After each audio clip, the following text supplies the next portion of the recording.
Well, as you can see, our dye has come to a boil and is starting to boil over, so I'm going to have to adjust that back up off that heat a little bit. I don't want to cook this stuff down and burn it. I just really want it to boil enough to start reducing down, but you can already see the yellowish browning type colors coming out of that stuff. The water's already turning kind of a coffee color. I think it's going to get even darker as we continue. Now, there's a lot of uses for walnut dye, both in staining and for medical type purposes, and you can research that or find out some of the other uses, but this is definitely something that we'll use for other than dye. Let me tend to this, and I'll be back as soon as we have a finished product. Alright, here we go, guys. A pretty traditional way to apply a stain is just to take a clean cotton rag and dip it into dye and then apply it to your woodwork and then wipe it off. And if it's not dark enough for you, you can always apply another coat. But this is not only going to help color this, but it will help to protect it also. So let's see what we got. This stuff is still a little bit hot, so be a little patient with me here. Make sure I get it coated good, but I'm trying to keep it off of the steel.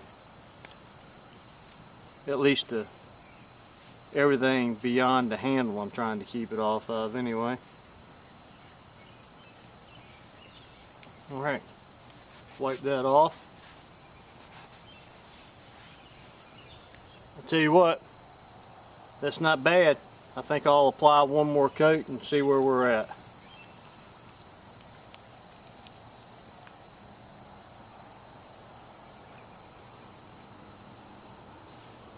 Oh, that's looking a lot better this time.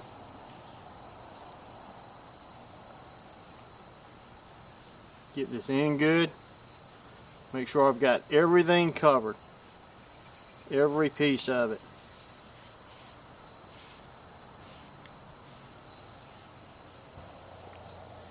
A little bit more this side.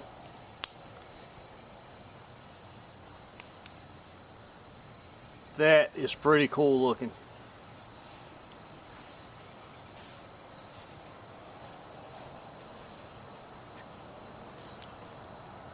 You know what? I think I'm going to stop right there. Wipe this off good, let it set and dry, see what it looks like. And you know, I can always come back and apply more. But I'm pretty happy with that right there. It really makes that grain and the porousness, I wonder if that's a word, makes the pores of the wood obvious. Alright, a couple of things about this knife that I think I'm really going to like is, if you notice, this side is actually a little bit thicker than this side, and the way it's tapered at the front is actually made to fit my right hand. It's not nearly as comfortable in my left hand, although it's still pretty comfortable, but it really fits my right hand. I mean, I took my time with it and got it where it really just fits that void in there, and my fingers wrap around just right. I hope this thing holds an edge. I'm pretty proud of this one, and we'll finish that up with a good coat of beeswax and we will have a working knife. Take care, guys. I'll show you the end product after I put the wax on it. Okay, my stain has had a chance to dry for a little while now, and I'm just going to take some of this stuff here. It's called Fixin' Wax, and they sell it on the Pathfinder School's store website, and it's made by one of his instructors. I believe it was Jamie who made this, Jeremy that is, and it's good for a little bit of everything, from treating your leather work to sealing woodwork to using as lip balm. It's completely edible. It's just a really handy product.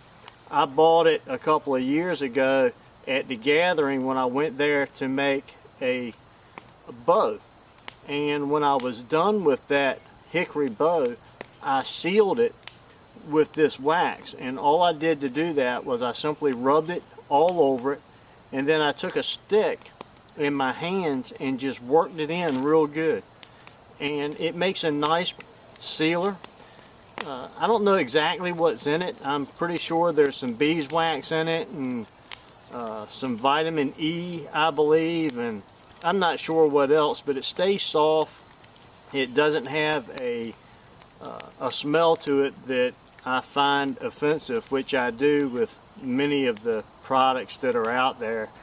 And I really wanted to finish this, I can't say primitively, because the knife wasn't made primitively. I mean, I use modern tools, but I didn't use a jig. I did do it all by freehand, and I wanted to keep some tradition to it, so I wanted to finish it with a natural material, and I wanted to make sure I didn't put anything on it that would harm any meats or be a poison to me. So that's pretty good.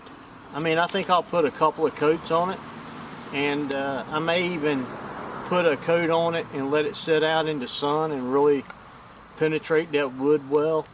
Get all over that metal, rub it down on the blade, and just keep rubbing it in. It'll probably take 2 or 3 coats to really get it treated in there.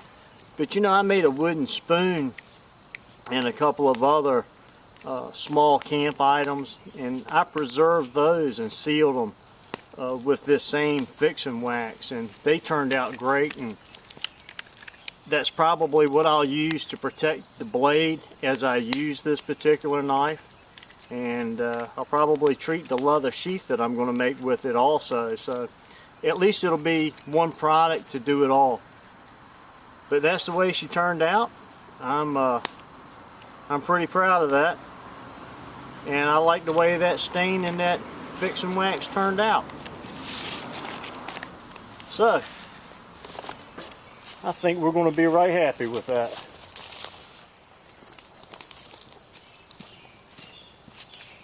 Alright guys, thanks for joining me as we worked on this knife today. I appreciate you joining me watching the videos, and I hope you enjoyed it as much as I enjoyed bringing it to you.